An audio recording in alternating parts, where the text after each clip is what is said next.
আজকের কমলা নিবাস প্রোমোতে দর্শকদের জন্য আসছে একেবারে আবেগ ঘন মুহূর্ত। কমলা এবার পল্লবীর বিয়ের প্রসঙ্গ তুলবে, আর পল্লবী দৃঢ়ভাবে জানিয়ে দেবে তার বিয়ে নিয়ে মাকে চিন্তা করতে হবে না।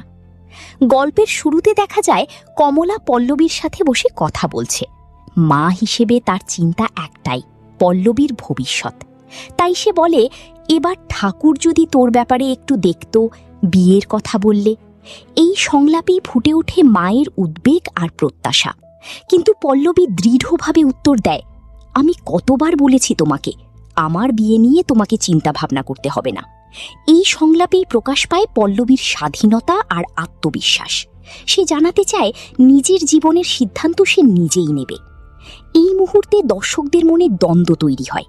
একদিকে মায়ের স্বাভাবিক চিন্তা, অন্যদিকে মেয়ের দৃঢ় অবস্থান।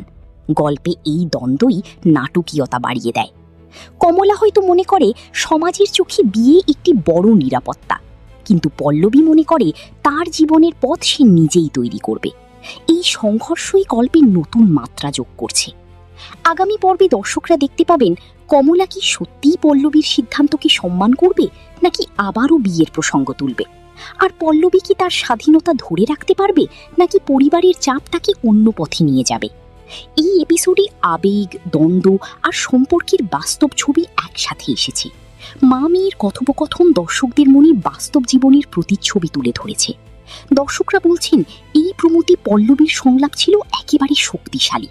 তার স্বাধীনতা আর আত্মবিশ্বাস গল্পের নতুন আলো ফেলেছে। কমলার উদ্বেগও দর্শকদের মনে সহানুভূতি জাগিয়েছে।